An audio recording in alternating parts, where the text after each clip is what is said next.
We're live. Yay! Yay! Oh, that's my hidden talent. I can do Kermit the Frog. I could sing Over the Rainbow. You can play the banjo, can't play you? the banjo, yes. So we need to do that sometime. You play banjo, and I'll do sing, Kermit singing. It's gosh, yeah, we did that. There was a coffee shop at my university that was closing because they just weren't going to be able to fix the building up. It was an old church on campus, and the last night they were doing this open mic night thing, and so I got somebody to go up there, and they knew how to play banjo, and they had one, and I said, "You go up there and play it, and I'll sing as Kermit." And so we need to do that again at some point. Yeah. That would be a really fun. We can just record it ourselves, and then see. And I haven't heard you sing like the entire 5 years, 6 years we've known each other. Well, because you weren't there, and there's just we've never. Dude, I've put in for karaoke at Park the first time that we were there, right? And also on the boat the last night we did that in San Diego for Social Media. So if you're watching us. We this is the second episode of our podcast, Geek Life Balance. With I'm Jeff C. And I'm Eric Fisher. And we are going to get started. We haven't pressed the record button yet, but this is kind of the pre-show, warming up, getting everything ready, making sure we're shared out on all the socials. So I'm double checking to make sure, because I actually got access to LinkedIn Live. So we are I'm going to be live there as well. Thank you for all you guys watching LinkedIn. Today, we're going to be talking about your personal social media strategy as opposed to your professional. I don't know, but we're actually going to talk a little bit about both, because I think it melds, especially when you've got people like us who are super well known in the I can't even fake it. Sorry. Personal branding. In other words, when you have a following and all these words, I sometimes have trouble even with the word content. It's like content. Right. Sorry. It's a little heavy. Yeah. It's the stuff you do. It's the stuff you make. It's the things you do, the make, whatever. Anyway, it's a living. Right. So, but anyway, let me know once you've finished sharing stuff out. I'm all shared over. I'm all shared out there. So you're shared out. Yeah. We're done sharing out. So I'm just trying to figure out where everything is happening.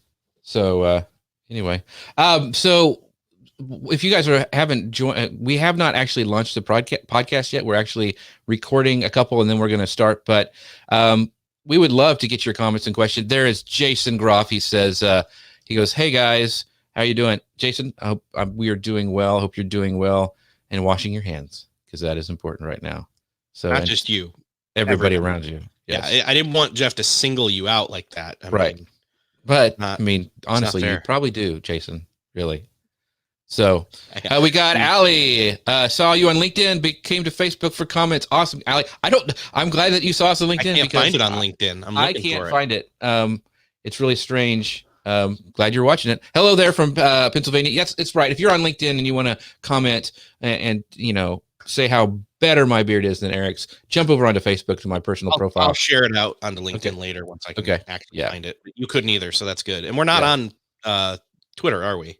We didn't figure that out. No, we're not on Twitter right now. So we're just doing Facebook, Instagram, LinkedIn, and YouTube. So we're on YouTube. Allie got a notification. That's awesome. Thanks, Allie, for letting us know. Okay. Just got access this week, so I'm stoked about that. And Jim, who I've been so jealous for, Jim, we finally got LinkedIn Live. So I'm so stoked. You may have something to have done with that, but if you did, thank you very much. But how do you go monitor comments when you're doing this, Jim? What's your kind of strategy, and how do you pull it up? I think Ian pulls it up on his phone, but I would love to know how you do it. So let me know if you have time. So we have Beverly from Pennsylvania. Hope everyone's doing well. Man, we've got a lot of people coming in. Let's see. Jim says, "Oh, there it is. He sent us the link. Very cool." Okay. I don't know how to pull that up. And anyway, I don't even know how you found that. But anyway, yeah, brand new. Yeah. So glad you started washing your hands, sicko. Yeah, just recently, because everyone told me to. So, well, today we are going to. Jim says he just used his iPad to the side, so it must be an iOS thing, or mobile might be easier to read. So. Awesome, Jim. Thank you for that. And I do have an iPad. I'll worry about that later. But today we're talking about personal media, social media strategy. And so, Eric, what does that even mean? Yeah, well, so personal media social. Why don't we hit record on our on our Okay, things. well, so give me 1 second because I Okay. finally was able to like figure it out. I want to share this out to at least my Twitter here. Your Um, Twitters. my Yeah, Eric's tweets. got. And by the way, if you aren't, Eric does have another podcast that's pretty incredible. So if you don't know what that is, it's Beyond the To-Do List. So make sure you guys go check that out. It's all about productivity. So we're going to dive into that a little bit today as well. But this is different. This is But you guys, Geek Life but Balance. most of you know us, unless you know us in real life. You know us as social media people, people who work in social media, etc. And what better thing to talk about right now when people are spending tons of time on social media than to talk about social media strategy, but not just for your business, for your personal life. One of the things that I don't think people talk enough about. So I'm going to repeat all of what I just said because that sounded like a pretty good intro to me. That's And pretty we'll, good. but we're going to hit record here on both our machines to be able to record the audio version for that to be able to go out. So I'm hitting mine now. yep. Hello, welcome to Geek Life Balance. This is episode 2. I'm Eric Fisher, and I'm joined by Jeff C. Glad to see you guys here. Yeah, so this is the long-awaited by us only and no one else podcast, all about everything that is geeky, everything that is productivity-based. It's called Geek Life Balance for a reason, because I'm the geek and Jeff has the life. Not something. really, but we'll we, figure that seriously out later. though, because we are both geeky individuals, love Star Wars, Star Trek, all that stuff. We're also family guys. I have kids. Eric's got a bunch of kids, and we're in this social space. And so, instead of work-life balance, I thought geeks life balance. Then that sounds a little bit better. So we're going to be talking about all that stuff, different episodes. But today we're talking about a personal social media strategy, which will be really interesting because we both have kind of different ones. Because most people know myself and, well, I guess I would say there's probably this whole other sphere of people who know me from productivity that don't know anything about me being part of social media. But there's this whole other realm of people that know both of us, and that's the key piece right there. The Venn diagram of our audience knows both of us from social media, knows us from the work that we've done on Manly Pinterest Tips. That's you. Social Media Examiner, which we've both done in different variations in the past. You were my boss. You are currently doing that. You run their Friday show, social media marketing talk show. Right. And I am working now at Agora Pulse, my favorite productivity social media tool, not a sponsorship. Right. Although they kind of sponsor my whole life. So, at this point, they pay me. And I'm an ambassador for Agora Pulse, full disclosure, too. So. Yes. So, but it got me thinking as I was going through and exiting from the public social media life of being a social media manager and being somebody who works in social media, but in the background, how I would regain some of my own social media personal life, because you and I have talked about this a number of times over the years, where if you're working in social media, and this is true for a lot of social media managers, if you're working in social media constantly, it can sometimes, thing you want to do.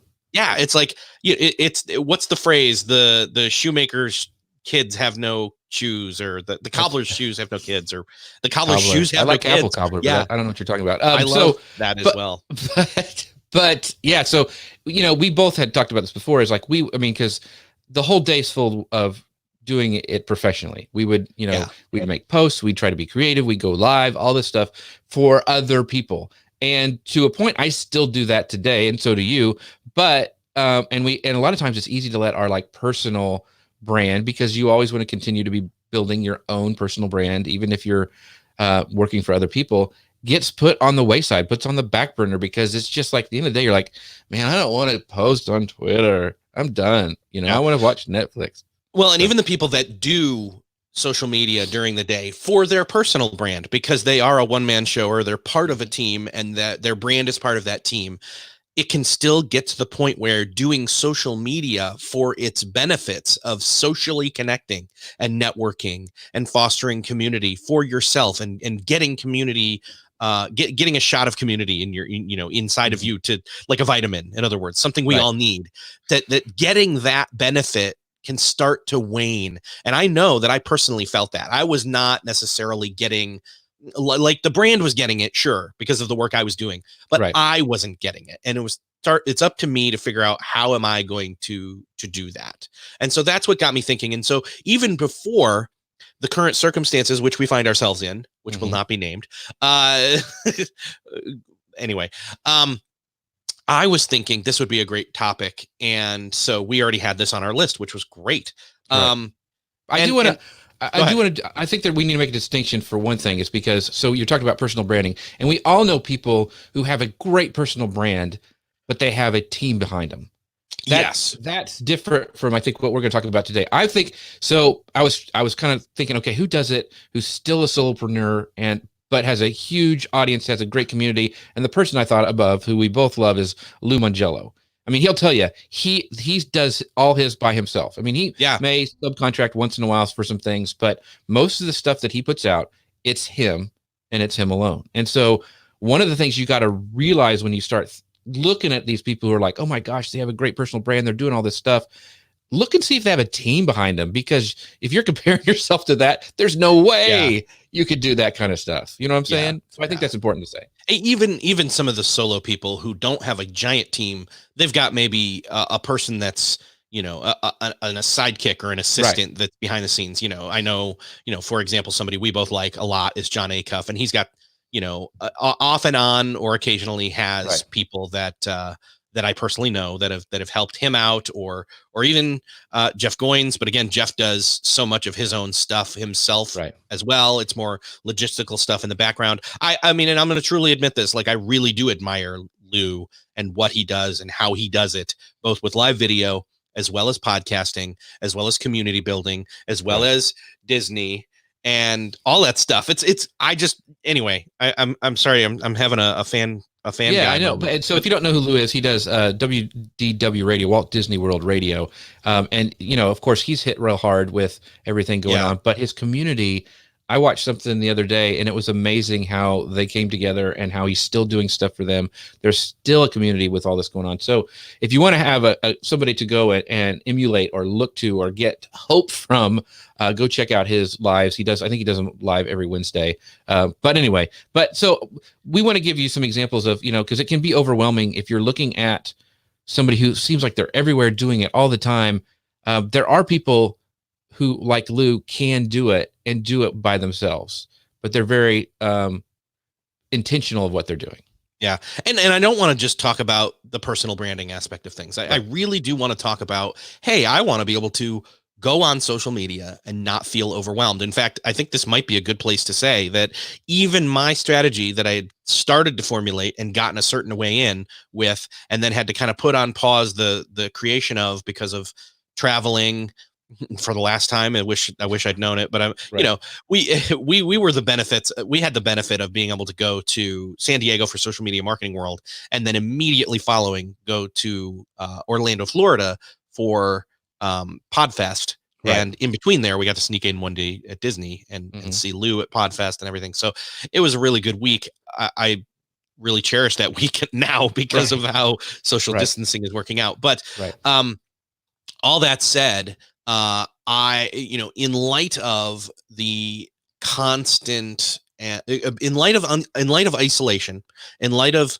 location and dislocation from people, the only people the only people I can face to face and physically be in the presence of now is the people that are in my immediate vicinity in this home. It started to refire. Okay, how do I do this? What do I do this? What am I doing this for? Honestly, what's the why behind doing social media at all? And I immediately realized I was spending way too much time scrolling through Twitter and Facebook on my phone. And so a little over 24 hours ago, I deleted all social apps from my phone. You didn't like delete them from your desktop. You still use them. I mean, you can't delete it from your desktop. I mean, I could put things in practice and in place. I mean, right now, yes, I'm on social right now because you're seeing this. But point being, having it in my pocket at all moments was not healthy for me. And there are, I don't want to go into the uber drill down nuance of that per se in this conversation. I think there's greater conversations towards that to be had. In fact, I've had some of them on my show with like Nir Eyal. Indistractable is one of them. Highly recommend that conversation and that book. Cal Newport, again, another person to See, deep he work would and tell all you of to that. delete everything. He would He say, would. take, He doesn't use social media at right, all. He uses email. That right, and there I think is my nutshell to crack to get into this topic. I can get a hold of Cal Newport through email. right. I have that one channel. He has that one channel set up. I know I have access to him through that channel. And so if I wanted to talk to him, that would be how, and then we could set up a call, Right. on various whatever Right. video, audio, whatever's.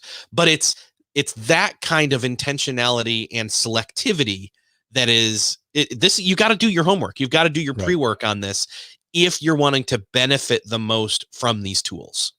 So let's talk about rings of contact or access, because you kind of help me understand this, because it can be overwhelming, and Yeah. also there also can be a lot of negativity if you get like in the wrong kind of circle or down that rabbit hole of oh my gosh, what happened. So talk about rings of contact, because I think you have a great overview of this. Yeah, so I think people will understand this pretty well if I just explain that. So for example, like right now, I have an immediate ring of contact, which is everybody that's in this house. My wife, my daughter, my son.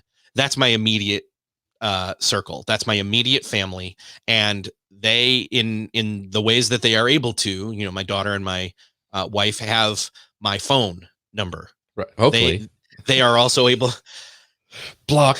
And my son remembers the number and he Good. can call it. And so it's that who has ultra high, all access, no restraint, access to me. And it's that first ring, that immediate ring. Now there's one ring beyond that is the non-immediate family, but that's again like my mother-in-law, my mom, right. and my brother, my stepdad, and brothers and sisters-in-laws and things like that. My brothers, all of those people that are again that one step removed family, they all have that. And then there's also the close friends, like you're right. In this. Jeff C is a close friend. He has my phone number. Right. There's friends here in town that have that phone number, and with that phone number, again, you have that access. So the lines blur. There's that immediate circle, then there's that next circle that's however far removed. You kind of see it in your head, whatever, family, friends, close friends. Then there's those people that you're kind of tight with, and so I'll give an example of one. Let me see here. Somebody who you're closer than them, but I still consider them a friend, like Mitch Dong, right. Or I should have made a list of people, but there's a lot of people in that list where I feel close to them and they're one step removed, but they're closer than all these other people who are even further out, who right. are only connecting through social networks. So would you say the phone is the where you keep the line, like only certain people get your number? I mean, do you have it like on the bottom of your email signature, like your cell phone, or do you I don't give the number out. That's your key to get in to Eric Fisher's heart, is his phone. Yes. What it is. That you and the spammers have my phone number. That's right. And that's really the key right there. And that's actually, I mean, I'm kind of joking, but I'm also not. That's why it's such an invasion of privacy, or honestly, it's an offense to. I'm ticked off at the spammers because they have access to me in that way. Of my phone will ring, and I've got and again, I block all of them, and there's measures that are coming and all that to make this less of an issue. But it's and this gets to why I have it set up this way, is certain people, like for example, you're not on par, Jeff, you're not on par with my wife, but both of you are in my favorites in my phone. Right. And so if I'm on Do Not Disturb, but you called me twice, which is a setting I have set up, I didn't know ring through. That'll be great to know. And I wish I had not just told Jeff this I figured. Secret. So, but sometimes, I won't go there. So, so the phone is kind of your gateway to let people in. So then where does social fall in that? So do you have levels of social, like the rings of contact inside of social? Well, first off, I have no notifications on any social app whatsoever that come through to the phone. It's always a volunteering thing. For the most part, I think there's some difference there to be said with, say, Slack. That's and mostly for work, and also you and I and somebody else have a private Slack set up for masterminding and different things like that, and so that's different. but again, even notifications have a time and a place. So like past a certain point in time, Right. there's no notifications coming through. So we're talking about a personal social media strategy. So Yeah. if you don't have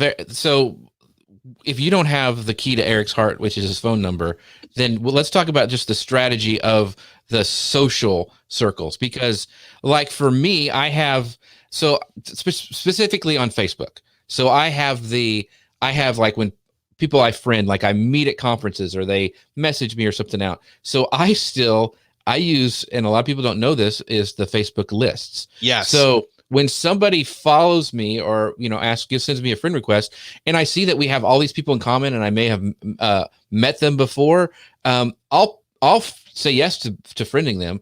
And then I drop them into a social friends bucket, because you can have list on your Facebook. So if I ever want to send out a post just to the social, if it's like, this is, my new blog post, or I'm doing a live video about this or this, I can just send it to my social friends who I know might be more interested in it than like my high school friends and people who, my family that maybe you don't want commenting on your stuff.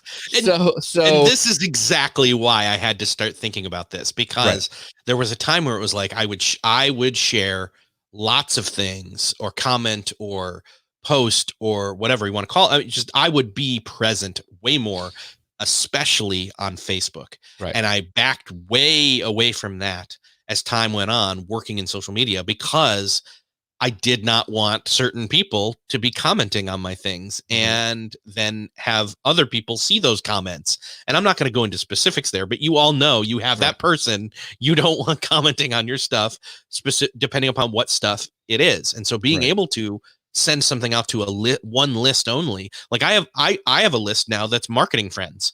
Right. So anytime there's something that's marketing related, I can now send it out to that list and not hesitate to share something, say, that I really like from my workplace, Agora Pulse, who writes great blog posts or has great live videos, things like that. Yeah. So also I want you to talk about too, is because you have told me before, like I need to get on that person's, I need to be more engaging to a certain person, like somebody who's out, you really like, we talked about John Acuff, we both like him, and he knows you. He probably would recognize this big hairy guy, me, if he saw me, because I've been to some of his things. But so you've talked about before how to, like, you're not trying to spam them, but you want to, how would you want to be active in their feed? How would you say that? And you're not trying to do it for any things. You just want to connect deeper with them, I guess is what you're saying. Yeah. Well, let me disclaimer this by saying the first time I ever saw John Acuff in person, he was speaking here in Indianapolis at a Dave Ramsey event. This was back when he used to work for Dave Ramsey. Right. And he was, afterwards, John was in the hallway and people were lined up to like come up, say hi, shake hands, whatever. And then I walk up and it's my turn. And before I said anything, he said, "Eric Fisher, so good to see you." Right. And it blew me away.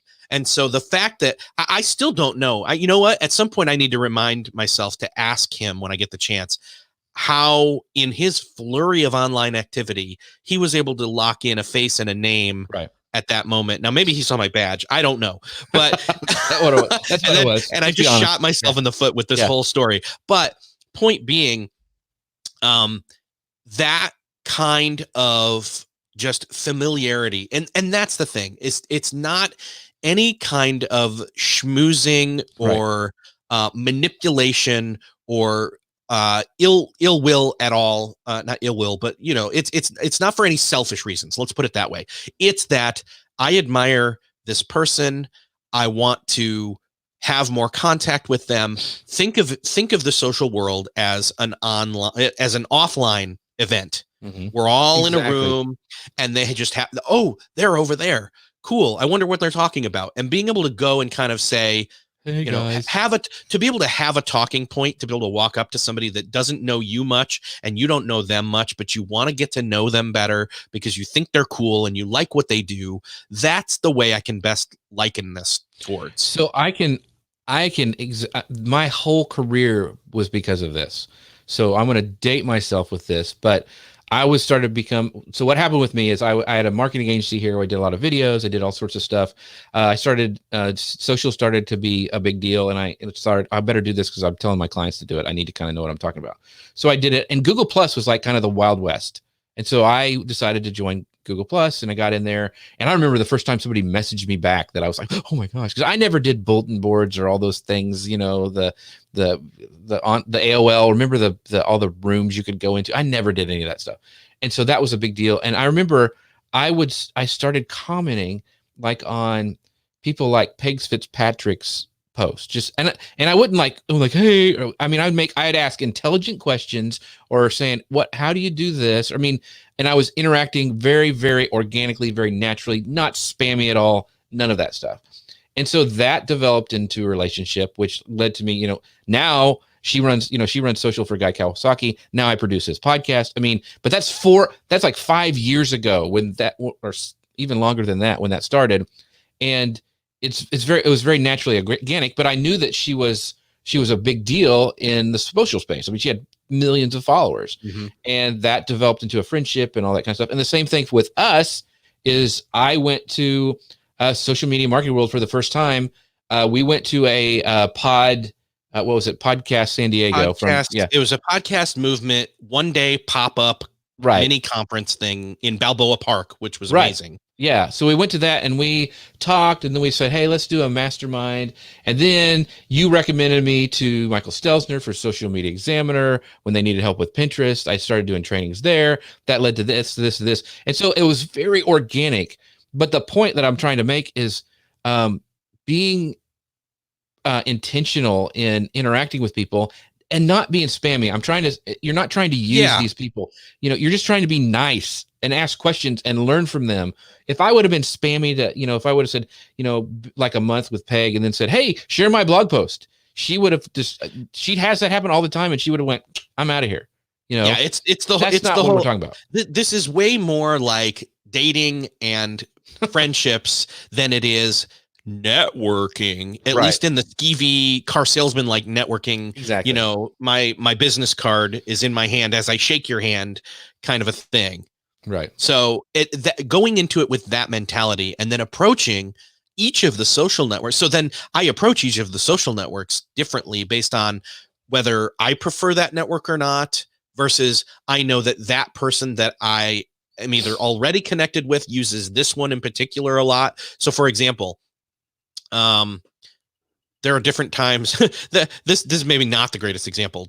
So for example, I'll use Chris Brogan because often he'll say, hey, Facebook's dead. I'm putting words in his mouth. Don't take this as literal, but often I will reply to his tweets more sometimes than I will his Facebook posts. And again, this is also, it's somewhat algorithmic. So sometimes you want to just make sure you pop in on certain networks just to say hi, comment, etc. on the people that you want to interact with, just so you see their stuff more. Sometimes and that's an important thing too. So like you use Twitter a lot. I check it in the morning and that's about it. I just don't have time right now. It's not, I like it. I don't hate it. I'm just like, I'm exhausted. So like you would see Chris on, you saw him on Twitter and replied with him. Like yesterday, he was cooking breakfast on Facebook Live, and I talked to him through Facebook. So there's a lot between like what you're on, what you're comfortable with, what you have time for. You don't have to be everywhere. No. You need to have an account everywhere, but you don't have to be everywhere. I noticed I used to be really active on Instagram. That's kind of slacked off because of just client work and, going live so much now with the stuff I'm doing. And so it's okay to change. It's okay. Most of those people will find me other places. I haven't had anybody go, Jeff, where are you? I miss you on Twitter. That's never happened. Yeah. Maybe. I will say this, one of the things that I did notice, because I had deleted all the social networks and then I was like, oh, I really want to post something. And so I installed, you wanted to post that you deleted all your networks. I wanted to post. Yeah. So what I did was I went and did an Instagram story of it with just text, and I installed Instagram and I started to go through the feed again. And I realized Instagram's kind of safe. It's kind of neutral ground. There's not people there necessarily preaching at you one way or the other, which was what I was getting a lot of, even with curating my feeds and my mutings and my whatevers on Twitter and Facebook primarily. And so, and I love that Oscar Ramos is saying during the live show here, he's saying everyone communicates, few connect. And that's a John Maxwell quote. And That's awesome. That's exactly right. But it got me thinking, well, because you can't do Instagram stories without the mobile app. And so again, one other variable of how a certain network performs or behaves, I guess, with its variables. And honestly, we've said this before, and I used to say this all the time when I was doing the Friday show that now you're doing, is Instagram's this Swiss Army knife of social media, where you've got direct messages, you've got visual posts of imagery as well as video, you've got IGTV, you've got stories and all that, and that all of that together is almost this weird, like, anyway. Yeah. And I want to talk about what this quote from Oscar Ormo says. Thanks for sharing that, Oscar, by the way. Everyone communicates, few connect, by Maxwell. You can't connect with everybody. I mean, you're not going to be able to. And so, and that's okay. Some people are just hate beards and won't watch Eric and me. And so that's fine. Go on. And so we're not for everybody either. Right. Exactly. And so and you can connect with different people on different channels. There's an experiment I started doing, and where I thought it'd be fun to carve online.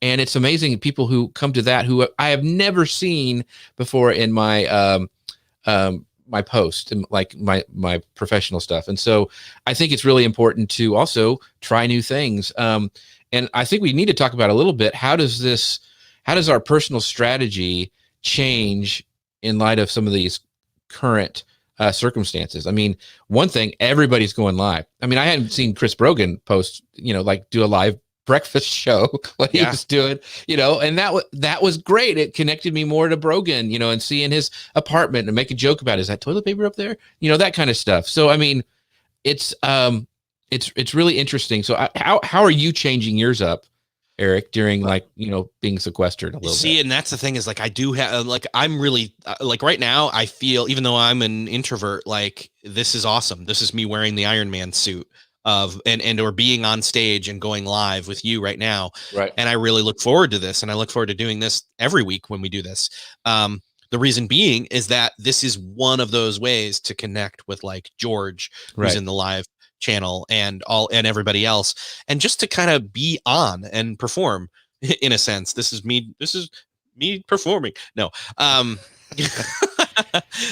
for the podcast listeners, Eric was dancing. Yes. So it has this weird kind of, with being self-isolated and having this strange reality now where I can't go sit in a coffee shop and interact with people. Right. It makes me really want to go live, to be seen and see other people. And everybody else, or that's an exaggeration, but everybody else is doing it too. And I just want to jump on everybody else's lives, but I don't have that kind of time. Right. And Carrie, Carrie Ray says, oh my gosh, so many lives all at one time. That's true. And one of the reasons I just started carving is, and luckily I had the technology and know how to do this stuff, and it's pretty easy for me, where I can do that, because I wanted to become a better carver anyway. But it's letting me talk to people. Like, Carrie, you were there last night when we were talking and learning about people. One of the persons, Lisa Jenkins, who is the editor at Social Media Examiner, she was on one of them, and I did not know, but she has one of her things that she does is she writes stories, but no one ever sees them. There are secret, like, stories that she writes. I never would have known that about her if I would have, and I was just communicating online. So I that's what's changing for me, is being able to have conversations.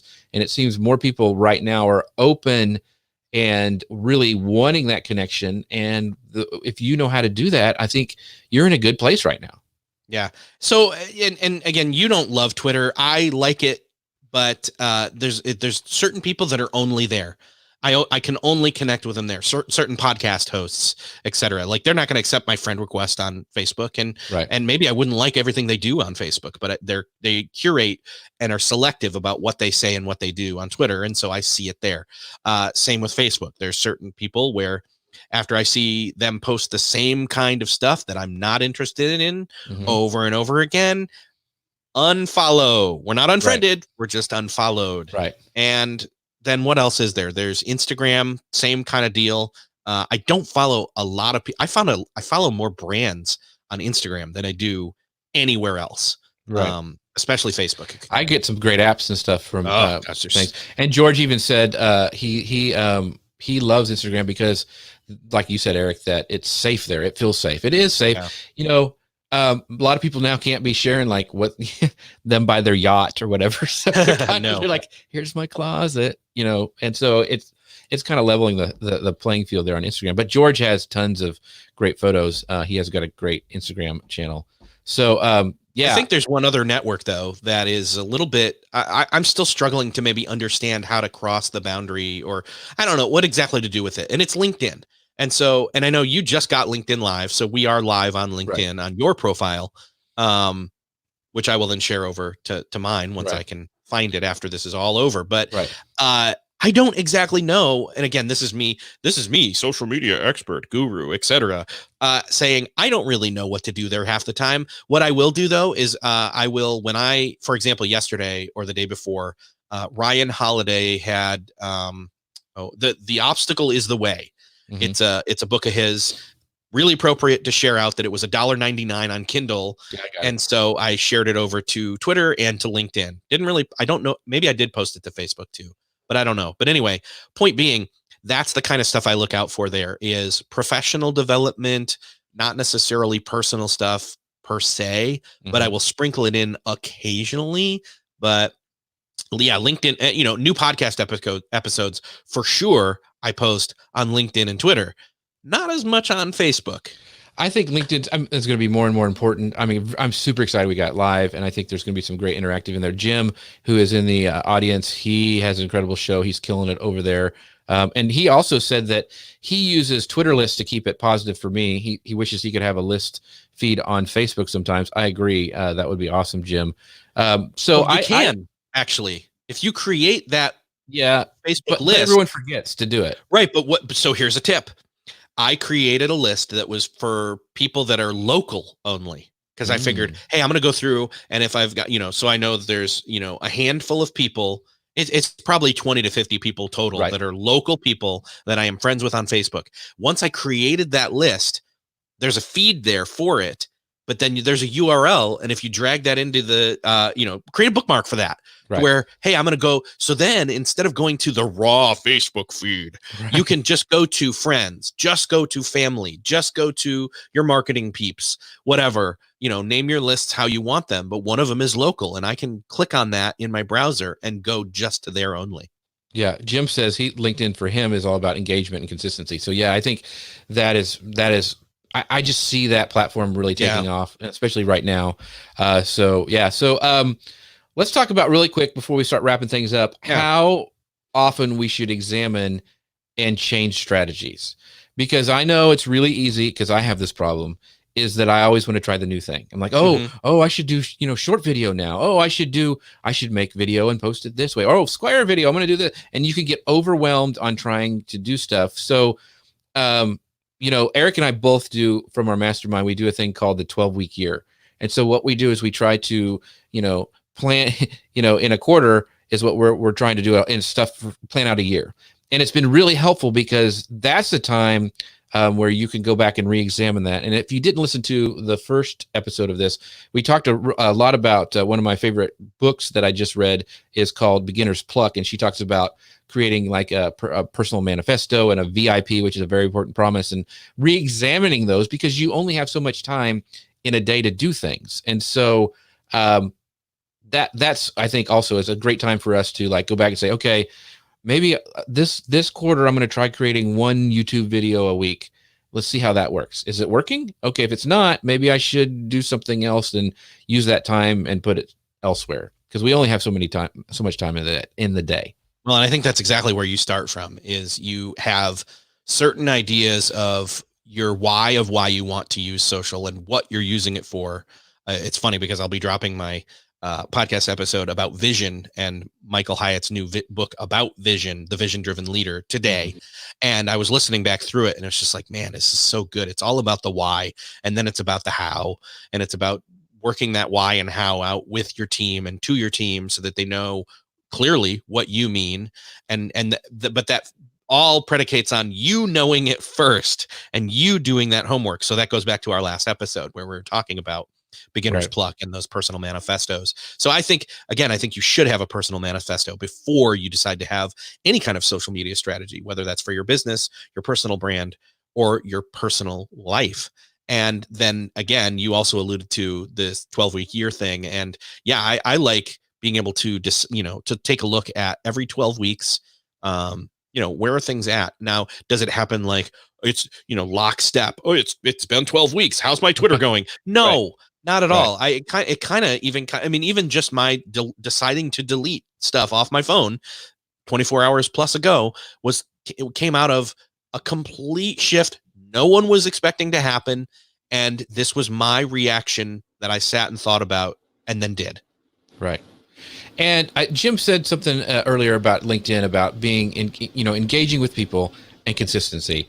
And I think that is huge with any network, being consistent.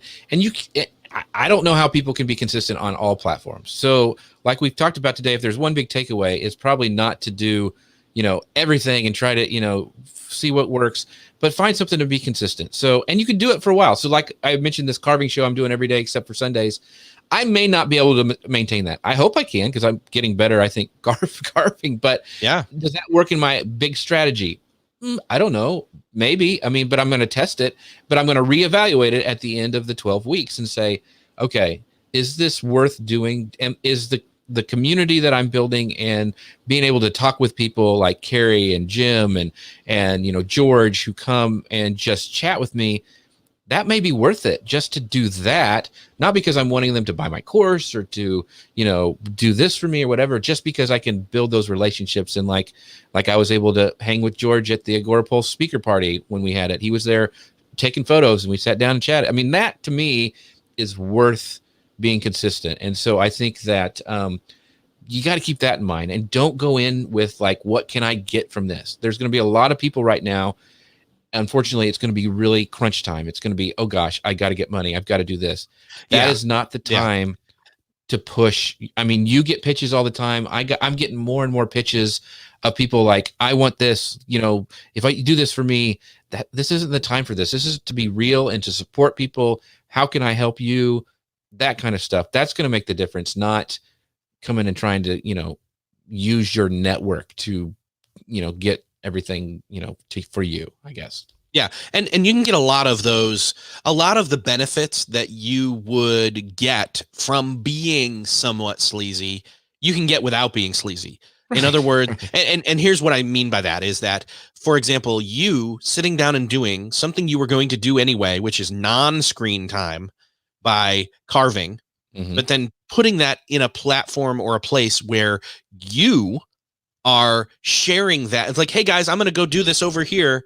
Come join me if you want to, and we have the means through technology to join you and watch. Like I'm just gonna be honest. Like last night, I really enjoyed firing up the Facebook Watch app on the Apple TV on my 55-inch, 4K screen, whatever, and seeing you're in the little circle down in the corner, and then the rest of it is close up on your hands and you working. And my daughter sat and watched the entire time with me, and she was having fun watching other people's comments come in, and I was having fun commenting.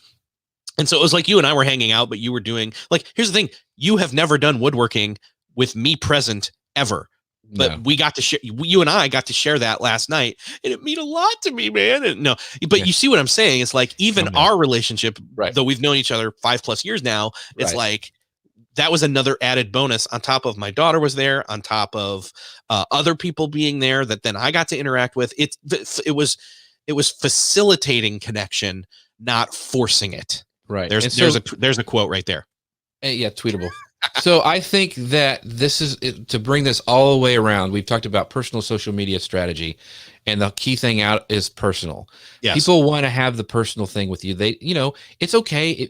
We all have to make money. It's okay to sell stuff every once in a while. It's okay to put that in your feed. I'm fine with that. But I think that being personal. That's what I mean. It's kind of been eye opening. I thought it was going to be silly. I didn't know. I thought, oh, I'll do a couple of these, but people really like coming and connecting where it's just safe and there's conversation. So think creatively how you can do that, especially during this time. What for a personal social media strategy, how can you be personal? George says here on the live, he's going, I'm live while culling photos and editing. I think that's genius. That's awesome. I mean, because I don't know. I mean, I know how to do a little photo editing, but nothing like you do, George. I would love to sit there and learn and watch and have a conversation with you.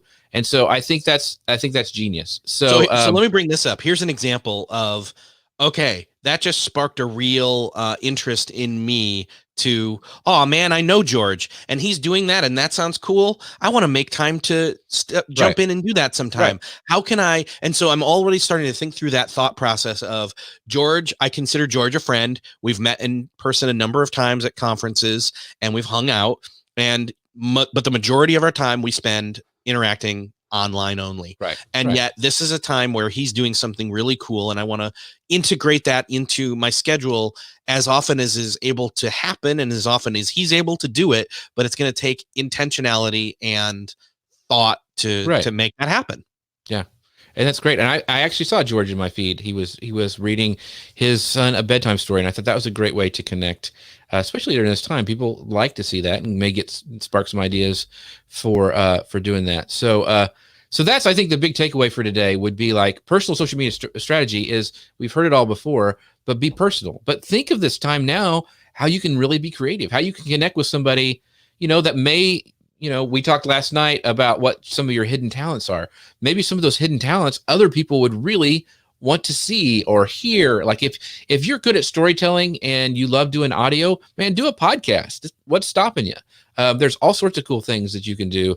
So, yeah. And again, I would say go back to that personal manifesto, and then also take another look at, where to do the Marie Kondo thing. What social media has sparked joy in you recently, where you saw a certain person and you lit up because you were able to spend time with them by what they posted, what they shared, what they were interacting with you, or vice versa. Who are the people that are showing up when you do things, and that brings you joy as well. And then think about how much time you're willing to spend for that. And then, in this current time, in these troubled times, in these trying times, that's the thing. I have seen pet peeve. I have seen and read however many blog posts now or news articles that start with those 4 words, in these trying times, right? Comma, I'm like, stop it. Anyway. Right. Yeah. So, the perfect ending is what sparks joy for you, but think of some things that you can combine, that you some passions that you like and some skills that you have. Like I could go live, I could carve, combine them together and testing out this new format. So, and George, same thing. He is an incredible photographer. He can edit photos. He's going live. He knows the technology to do that. That's something that he has combined to do as well. So what can you do creatively like that? What can you put your own spin on? What can really create that personal social media strategy, highlighting the personal? So with that, I think that's a perfect ending. Would you say, Eric? I would say you're perfect, Jeff. Well, I'll let you say that. All right. Well, anyway, that's our show for this week. We'll be back next week. We're still figuring out regular times, regular days, regular channels. Yes, we're trying to figure out our new normal. But this for me is me, getting to finally do more of this again too. So I was all for starting this immediately once, because we had been trying to plan this out for weeks and years. But anyways, so with that said, we'll see you next time. All right, and recording off. Okay, I want to bring up some comments. Hey, thanks guys for coming. Jim, awesome. Thank you for helping me. I was able to do that when you mentioned how to go and go to the feed. It's really, I'm so newbie at LinkedIn. I just had to find it and click on it. So Carrie, thank you always for showing by. You're doing great. And thank you for inviting me to your group. She's got a group. Drop that group in that you have it was, I can't remember the title of it, Carrie, but it was really great about for people like to get together and do, and have conversations and that kind of stuff during this time. It was really great. Jim says he's been enjoying group Zooms, really getting to connect with people, which I think I've seen a ton of those. My kids are doing that now. I've got to go in today and help my wife talk to her class with Zoom, which should be interesting. So I found it. I found the LinkedIn. So that's cool. okay, cool. Awesome. Yeah. So this, that's Carrie's thing. It's called Stir Crazy at Home. Stir Crazy at Home. That's it. And go check that out. It's a great place where she's putting like different groups that, you know, if you're getting a little, you know, the walls are closing in, that you can go and get in there. And so just like Jim was saying with the group Zooms is really, really cool. So yeah, I'm lucky enough that like I've got my once a day where I'll go out and do my half-hour walk in the neighborhood and walk the dog. Yesterday he got 2 walks, which lucky for him. Yeah. But it was good because it was light out till like late 7 something in the evening, and that was good because that was when I knew I could fit it in. But man, I feel for the people who can't really do that because where they live is a little bit tighter and closer. George, aren't you in New York or New York City? Yeah, he's in the city, I think. Yeah. I'm from New York State originally, but man, it was not anywhere near the city type. Yeah. So feel free, if you got like resources like Carrie has about, drop them in the comments. You know, I'd love to know what you guys are doing creatively. Like George is combining his love for photography and editing into something that he's reading his kids bedtime stories. So love to have those in there wherever you're watching this. Let us just drop it in the comments because I think it's great. And with that, we'll see you guys next week. Yes, this is the way. Talk to you later. Bye now. Bye.